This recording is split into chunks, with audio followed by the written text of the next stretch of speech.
দর্শক, দেখা হলো আপনাদের সাথে আবার। আশা করছি ভালো আছেন। আজকে কথা বলবো নীতি এবং নৈতিকতা নিয়ে।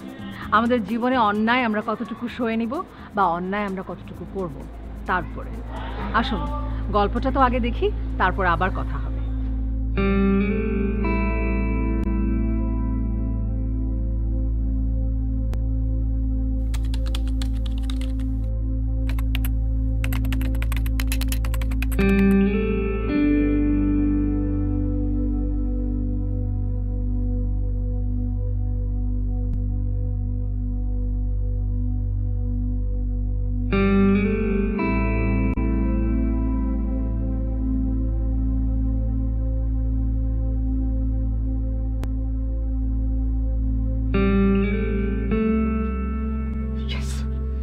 Yes, I got it. Got it. Yes. Thanks the Lord. Thanks the Lord. I got it. Got it.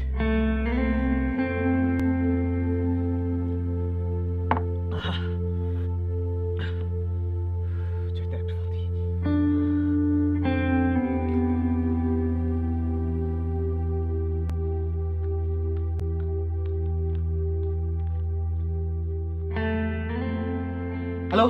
হ্যাঁ সুশান্ত, বলো। হ্যাঁ জয়িতা। ওহ ওহ, আমার খুশিতে এখন নাচতে ইচ্ছে করছে। তার মানে তোমার ড্রিম প্রজেক্ট ফিল্মের স্ক্রিপ্ট লেখা শেষ হয়েছে, রাইট? হ্যাঁ, yes yes yes, I done it. এখন আমার একটা খুব ভালো প্রোডিউসার খুঁজে বের করতে হবে, বুঝছো? ঈশ্বরের ইচ্ছে পেয়ে যাবে, কারণ কেউ যদি তার শ্রম নিষ্ঠার সাথে ঈশ্বরের কাছে কিছু চায়, ঈশ্বর তাকে ফিরিয়ে দেয় না। আর আমার বিশ্বাস তোমাকেও ফিরিয়ে দেবে না। আচ্ছা, আগামীকাল কোথায় থাকছো তুমি? মানে থাকবা কোথায়? কালকে কালকে কালকে আমি কালকে আমি লোকেশন দেখতে যাব। আচ্ছা, আমি ফ্রি হয়ে তোমাকে ফোন দিব, ঠিক আছে? আচ্ছা, এখন তুমি বিশ্রাম নাও, অনেক ধকল গেছে তোমার উপর দিয়ে। হ্যাঁ, খুব খুব শান্তিতে আমার একটা ঘুম দেওয়ার দরকার। আমি খুব শান্তির একটা ঘুম দেব। Thank you. Okay, bye bye, take care.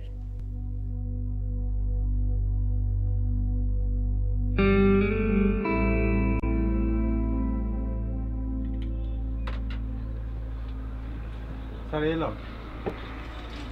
Thank you. Sir কি এলাকায় নতুন? ও স্যার, আপনি কি এলাকাতে নতুন? না, আমি একটা লোকেশন দেখতে আসছি। স্যার কি ছবি বানান? ছবি না, ফিল্ম বানাই, ফিল্ম। তাহলে তো আপনি অনেক বড় মানুষ। স্যার একটা ছবি বানাতে স্যার কয় টাকা লাগে স্যার? এক একটা ফিল্মে এক এক রকম লাগে। কেন? না স্যার, এই আর কি জিজ্ঞাসা আমি। আচ্ছা,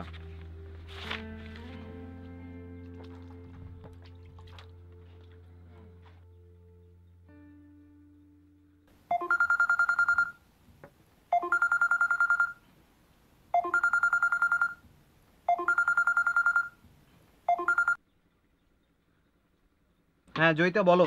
হ্যালো, তুমি কোথায়? আমি একটা লোকেশন দেখতে আসছি। কেন? ও, আমি তো বাসায়, একটু বের হবো ভাবছিলাম। আচ্ছা, হও। আমার মনটা ভালো নেই, আমি পরে কথা বলবো, রাখি।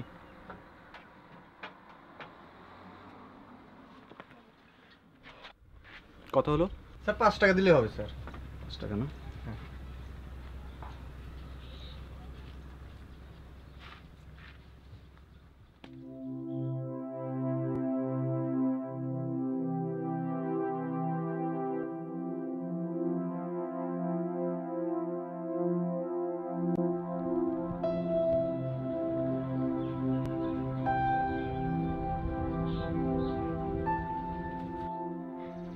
দেখো, জায়গাটা অনেক সুন্দর না? দেখছো, অনেক সুন্দর। ঢাকার কাছাকাছি এত সুন্দর জায়গা আসলেই। আচ্ছা শোনো, তোমার ফিল্মটা না এখানে দারুণ হবে। কি ঠিক বলেছি না?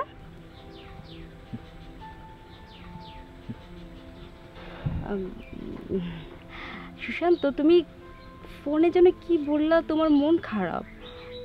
কি নিয়ে মন খারাপ বলো তো আমাকে? আমার মনে হয় ফিল্মটা করা হবে না।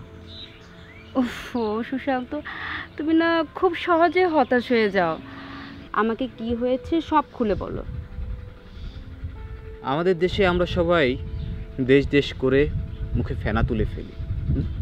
স্বাধীনতা দিবস, বিজয় দিবস, অথচ দেখো, আমি একটা দেশ নিয়ে ফিল্ম বানাবো, সেখানে কত রকমের কথা। কেউ বলছে দেশ নিয়ে ফিল্ম বানাবে, ফিল্ম চলবে, আবার কেউ বলছে ফিল্মে আইটেম সং আছে। এভাবে কি ফিল্ম বানানো যায় বলো? এভাবে কি ফিল্ম বানানো যায়? অসম্ভব, আমার দ্বারা হবে না।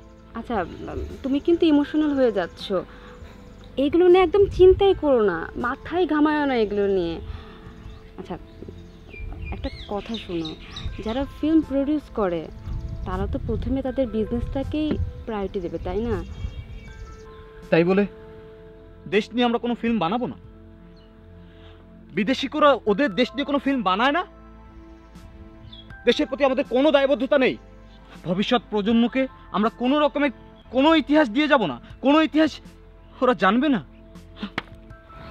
তুমি কিন্তু খুব এক্সাইটেড হয়ে যাচ্ছ। আমি আসলে তোমাকে কথাগুলো এভাবে বলতে চাইনি। তাহলে কিভাবে বলতে চেয়েছো? আসলে তুমি অবশ্যই ফিল্ম বানাবা দেশ নিয়ে। আমি তোমার চিন্তা ও চেতনাকে রেসপেক্ট করি, স্যালুট জানাই। কিন্তু যারা কমার্শিয়াল মাইন্ডের প্রডিউসার, তারা তো তোমার চিন্তা ও চেতনাকে প্রথমে প্রায়োরিটি দেবে না। ওরা প্রথমে ওদের বিজনেসকে প্রায়োরিটি দেবে। আচ্ছা শোনো, তুমি ভালো করে খুঁজে দেখো, একটা ভালো প্রডিউসার ম্যানেজ হয়ে যাবে। আর আমার বিশ্বাস তোমার স্বপ্ন একদম পূরণ হবেই হবে, অবশ্যই হবে। প্লিজ ডোন্ট ওয়ারি বেবি, তুমি একদম চিন্তা করো না। এখন এই আবহাওয়াটা দেখো, এত সুন্দর। হ্যাঁ, সুন্দর বলেই তো এখানে।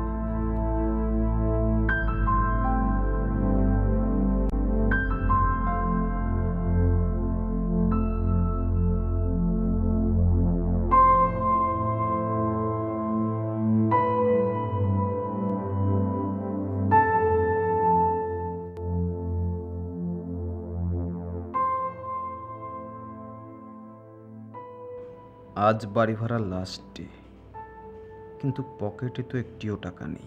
জয়িতার কাছেও চাইতে পারলাম না, কারণ আর কত চাইব, লজ্জাও তো লাগে।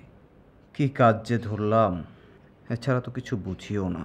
মা বাবা কত করে বলল চাকরি কর, তারপর বিয়ে করে সংসার কর,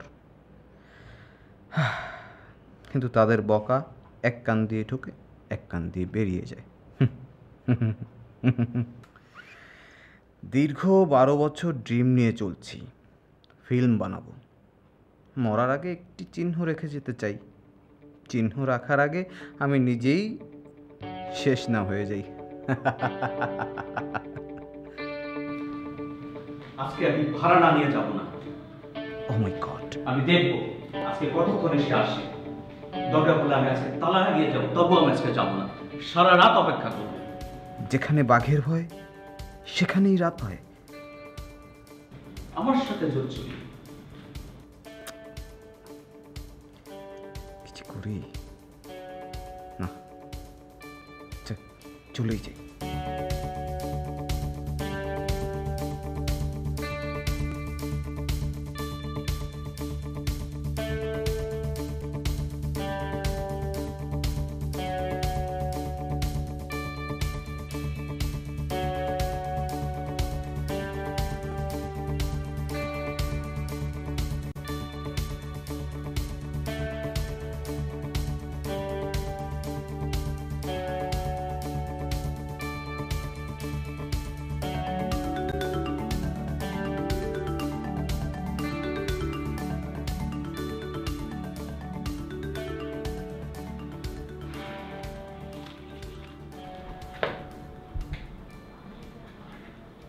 দাদা, এখন তো দাদা এই টাইপের যুদ্ধের গল্প লোকজন খায় না, তবে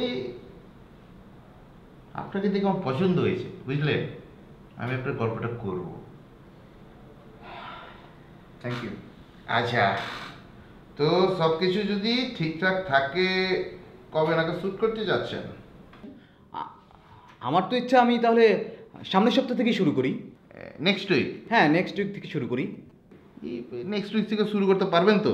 আপনি সঙ্গে থাকলে অবশ্যই সম্ভব, অবশ্যই পারবো। হ্যাঁ, আপনাকে আমার পছন্দ হয়েছে। হ্যাঁ, আগামীকাল একবার আসেন, আপনার চেকটা সাইন করে দেব, বুঝলেন হয়েছে কি, এই গল্প সিলেক্ট করার পিছনে আমার একটা কারণ আছে দাদা। এটা বুঝতে হবে, এখনকার মার্কেট তো বুঝে। আর আমরা সালা প্রডিউসার মানুষ, শুধু শুধু একটা প্রজেক্টে কেন টাকা কাটাবো? একটা গিভ এন্ড টেকের ব্যাপার আছে, বুঝতে পারছেন না? হ্যাঁ, আপনারা শিক্ষিত মানুষ, তারপরে বললাম আর কি। এখন ভেবেচিন্তে দেখুন। ঠিক আছে, আপনি যা চাবেন আমি চেষ্টা করব, অবশ্যই চেষ্টা করব। আমি বলেছিলাম না আপনাকে আমার পছন্দ হয়েছে। হ্যাঁ, আচ্ছা হিরোইন কাকে নিচ্ছে? হিরোইন? আচ্ছা ওইটা না হয় সারপ্রাইজই হবে, আপনার জন্য সেটে গিয়ে একবারে দেখবেন। আপনাকে আমার আসলে পছন্দ হয়েছে দাদা, আপনাকে জিনিয়াস লোক বলছেন। ঠিক আছে তাহলে আজকে উঠি। হ্যাঁ, উঠে ভালো সব কিছু গুছাতে হবে তো। আচ্ছা, আর ওই ইভেন্টের ব্যাপারটা কিন্তু মনে রাখবেন। আচ্ছা ঠিক আছে। তাহলে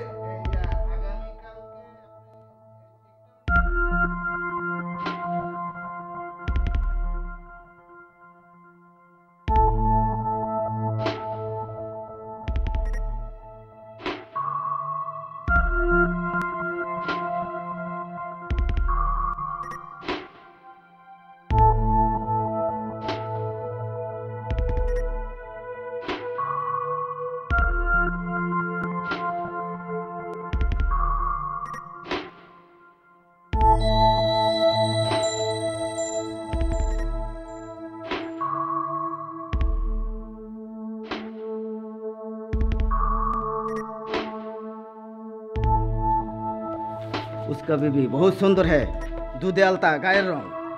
जाओ उसका लेकर आओ। अस्सलाम वालेकुम।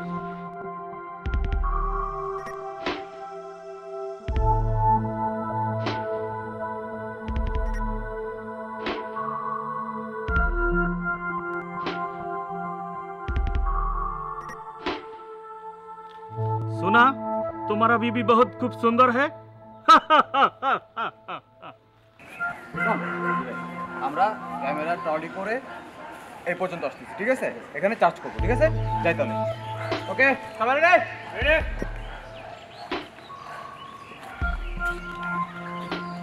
ক্যামেরা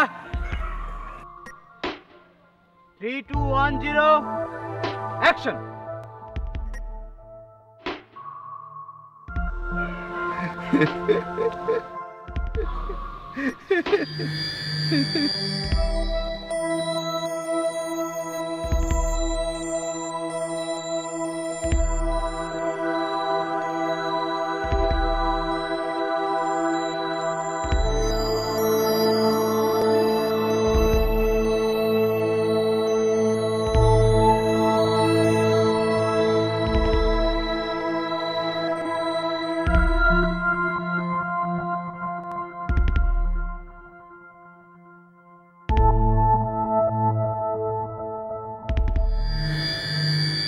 কাট। খুব সুন্দর হয়েছে, খুব সুন্দর, একদম ফাটিয়ে দিয়েছো।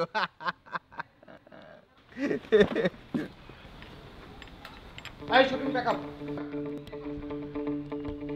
এই দাদা, ব্যাকআপ মানে কি দাদা? দাদা কি বলছে? আরে ব্যাকআপ বলছেন কেন? মাত্র তো বাজে 2:30, এখন ব্যাকআপ হবে কেন? আরে এই করে কি দেখছো? আরে দাদা ব্যাকআপ কেন বলছে? আমি কি এতগুলো টাকা দেখি, এতগুলো টাকা কি শুধু আমি কি জলে ঢেলেছি এতগুলো টাকা? হ্যাঁ, ব্যাকআপ বলছেন আপনারা? আমার ব্যবসার কি কেটে যাচ্ছে? এই ব্যাকআপ বলছি না। আরে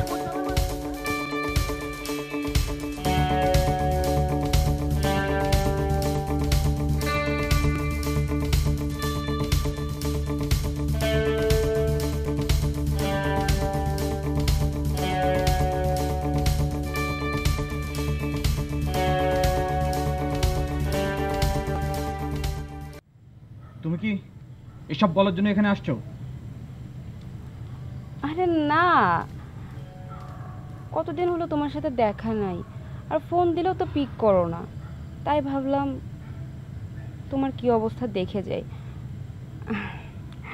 আচ্ছা যাই হোক, বাদ দে এসব কথা। এখন কি করবা, চিন্তা করছো? হ্যাঁ, চিন্তা করছি। আমি আমার গ্রামের বাড়ির জমিটা বিক্রি করে দেবো, প্রডিউসারে টাকাগুলো দিয়ে দেবো। আল্লাহ, কি বলতেছো এসব? প্রডিউসার আমাকে হুমকি দিচ্ছে প্রতিদিন। তাই নাকি? হ্যাঁ, আর প্রডিউসার অ্যাসোসিয়েশন থেকে আমাকে নোটিশ পাঠিয়েছে, কালকে সালিশ।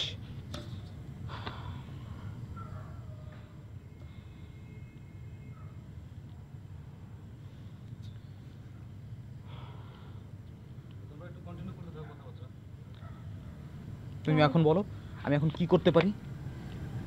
আর এই ছবিটা আমি কোনোভাবেই করব না।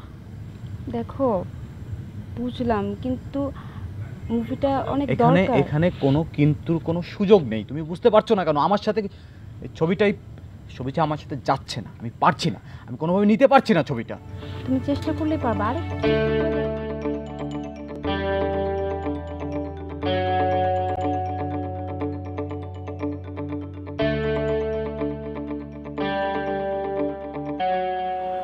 সুশান্ত সাহেব, স্যার, আমাকে মিটিংয়ে ডাকার জন্য আমি খুবই প্রাউড ফিল করছি। আপনাদের কথা অনেক শুনেছি, তবে সামনাসামনি দেখার সৌভাগ্য হয়নি। স্যার, আমি একজন নতুন নির্মাতা স্যার। আর আমি স্যার আমার গ্রামের বাড়ির জমিটি বিক্রি করার ব্যবস্থা করছি। খুব শীঘ্রই, অলমোস্ট খুব তাড়াতাড়ি, 7 দিনের মধ্যে আমি তার টাকাটা ফেরত দিয়ে দেবো স্যার। যেটা না হয় ঠিক আছে, উনি তো তোমার কাছে টাকা চাচ্ছেন না। তুমি ফিল্মটা করছো না কেন?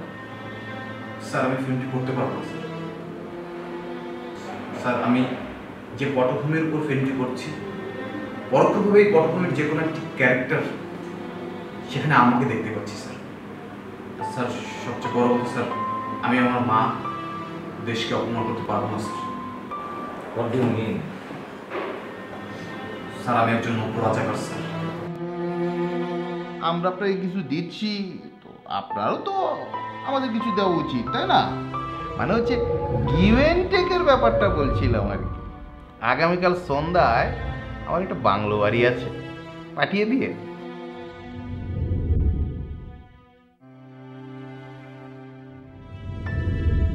সুশান্ত, তুমি কি বলছো? স্যার, আমি যা বলছি সজ্ঞানেই বলছি স্যার। 1971 সালে রাজাকারেরা মুক্তিবাহিনীদের ধরিয়ে দেওয়ার পরেও যে একটা জঘন্যতম কাজ করেছে যুবতী মেয়েদের, স্যার স্যার আমি নিজের স্বার্থে স্যার। আচ্ছা থামো সুশান্ত, তুমি বসো। আমি বুঝতে পেরেছি এখানে কি হয়েছে। এই আপনাদের মতো আলু পটলের ব্যবসায়ীদের জন্য আজকে ইন্ডাস্ট্রির এই অবস্থা। আজকে আমার শ্রদ্ধেয় ডাক্তার রূপকর আমার কথা মনে পড়েছে। উনি বলেছিলেন যে দেশে গুণীর কদর নেই, সে দেশে গুণী জন্মায় না। আজকে তার কথা অনুযায়ী দেখছি যে আমাদের অবস্থা ক্রমাগতই খারাপ হচ্ছে, অবনতি হচ্ছে। সুশান্ত, তোমার জমি বিক্রি করতে হবে না। তোমার মতো গুণী নির্মাতাদের ইন্ডাস্ট্রিতে দরকার আছে। আমি তোমার ফিল্মে ইনভেস্ট করব। আমাদেরও দেশের প্রতি দায়বদ্ধতা। আমার টাকা, আমার যে এতগুলো টাকা কেচে গেল, সেটা কি হবে? দাদা, সেখানে কথা বলবো। Sir, thank you sir. এটা আমার স্বপ্নের project sir. Thank you sir. আমাদের দেশে আসলে এখনও কিছু মানুষ আছেন যাদের বিশ্বাসের কারণে, যাদের জীবনের প্রতি, নীতি নৈতিকতার প্রতি শক্ত অবস্থানের কারণে এখনও আমরা স্বপ্ন দেখতে পারি। এই কিছু ভালো মানুষ আমাদের জন্য স্বপ্ন দেখানোর কারিগর। আমরা এগিয়ে যাব, সকলে ঐক্যবদ্ধ হব এবং এই মানুষদের চলা পথে নিজেদের স্বপ্নগুলোকে এগিয়ে নিয়ে যাব, এই আশাই করছি। আপনাদের আশার কথা, স্বপ্নের কথা আমাদের নিচের ইমেল অ্যাড্রেস আমাদেরকে পাঠাবেন, এই আশা করছি। ততদিন পর্যন্ত ভালো থাকবেন, আলোকিত থাকবেন।